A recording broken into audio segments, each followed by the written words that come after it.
Bapak, Ibu, dan saudara-saudara yang kekasih di dalam Tuhan, kita boleh kembali bersama berjumpa untuk sebuah perenungan kebaktian kategorial GKP Jemaat Cakung. Kita awali bersama dengan doa. Mari kita berdoa. Bapa dalam sorga, dalam kerendahan hati, kami sungguh menghampiri tahta-Mu. Sertai kami dengan Roh-Mu yang kudus, biarlah firman itu yang menuntun hidup kami di saat ini dan juga di masa depan. Terpujilah Tuhan. Amin. Bapak, Ibu, dan saudara-saudara yang kekasih di dalam Tuhan, saya mengajak Bapak Ibu untuk membaca bagian dari Injil Matius pasal 28 ayatnya yang ke-20. 20 bagian yang terakhir, 20b. Yang begini katanya: Aku menyertai kamu senantiasa sampai kepada akhir zaman. Sekali lagi saya ulang Bapak Ibu. Aku menyertai kamu senantiasa sampai kepada akhir zaman. Demikian pembacaan Alkitab. Berbahagia mereka yang mendengarkan firman Tuhan dan memelihara dalam hidupnya. Haleluya.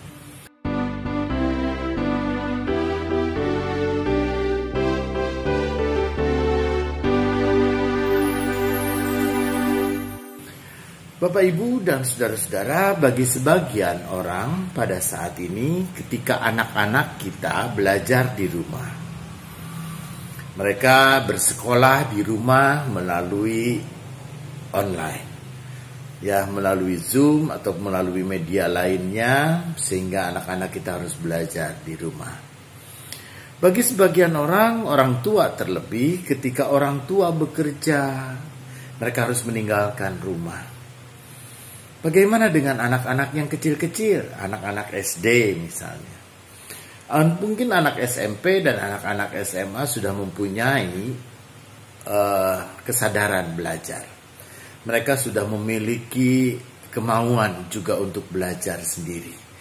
Tapi anak-anak SD, kalau tidak mendapat pendampingan atau tidak ada orang tua, biasanya anak-anak ini lebih banyak kemudian main-main. Saudara, ini juga yang dikeluhkan oleh beberapa orang tua. Karena itu saudara yang kekasih di dalam Tuhan, maka pendampingan dan penyertaan itu menjadi sesuatu yang penting. Bagi orang-orang tertentu, pendampingan dan penyertaan itu akan membuat orang menjadi tenang. Membuat orang pun juga menjadi yakin. Karena ada yang mendampingi, ada yang menemani, dan yang menemani dan yang mendampingi itu tempat kita bertanya, tempat kita berlindung, tempat kita pun juga merasa aman dan tentram. Sehingga apa yang kita lakukan bukan hanya sekedar diawasi, tapi apapun juga yang terjadi dalam hidup kita pun juga Dia tahu. Dia pun juga akan menjagai kita. Karena itu, saudara, dalam bagian Alkitab yang kita baca pada saat ini, itu menjadi bagian dari amanat agung. Ketika Tuhan Yesus menyuruh murid-muridnya, pergilah, jadikanlah semua bangsa menjadi muridku, baptislah mereka, dan seterusnya. Saudara, tetapi di bagian akhir apa yang Tuhan Yesus lakukan, bukan hanya sekedar Dia menyuruh, pergilah kamu, jadikanlah semua bangsa menjadi muridku. Tidak hanya itu. Tetapi Tuhan Yesus pun juga mengatakan, aku menyertai kamu. Aku menyertai kamu senantiasa. Artinya saudara, bahwa Yesus pun Dia akan mendampingi. Dia akan menyertai di dalam setiap langkah-langkah hidup kita. Ketika kita melakukan apa yang menjadi kehendaknya. Ketika kita melakukan apa yang menjadi suruhannya.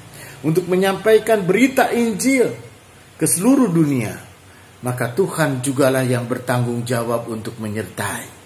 Tuhan juga bertanggung jawab mendampingi. Sehingga kita bukan hanya sekedar dibimbing, bukan hanya sekedar diajar,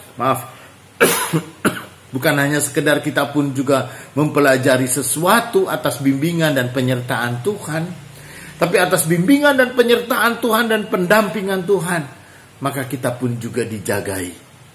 kita pun juga dilindungi, kita pun juga dipimpin olehnya. Karena itu saudara, dimanapun kita berada, dimanapun kita ditempatkan, apapun yang kita lakukan di saat ini, kiranya kita tetap bisa menyampaikan berita Injil, berita kasih Tuhan, dan kasih Tuhan kepada dunia dimanapun kita berada. Dan kita harus percaya benar bahwa Allah, Tuhan Yesus, selalu menyertai kita senantiasa sampai akhir zaman. Kita berdoa. Bapa dalam surga, sungguh kami mau berserah pada penyertaan-Mu. Kami percaya di tengah-tengah dunia yang penuh dengan tantangan, persoalan hidup, dan bahkan juga ancaman pandemi dan ancaman-ancaman lainnya. Kami percaya bahwa Tuhan Yesus tidak meninggalkan kami sendiri, tapi kami selalu disertai, kami selalu dipimpin, dan kami pun juga selalu ada di dalam kasih dan tuntunan Tuhan. Karena itu Tuhan Allah Bapa, di tengah-tengah pergumulan hidup kami, entah sakit penyakit, ataupun juga pergumulan pekerjaan dan keluarga, dan pergumulan gereja dan pergumulan masyarakat dan bangsa ini, kami percaya Tuhan Yesus sebagai Gembala Agung kami, yang menuntun menyertai kami selalu. Terpujilah Tuhan. Amin.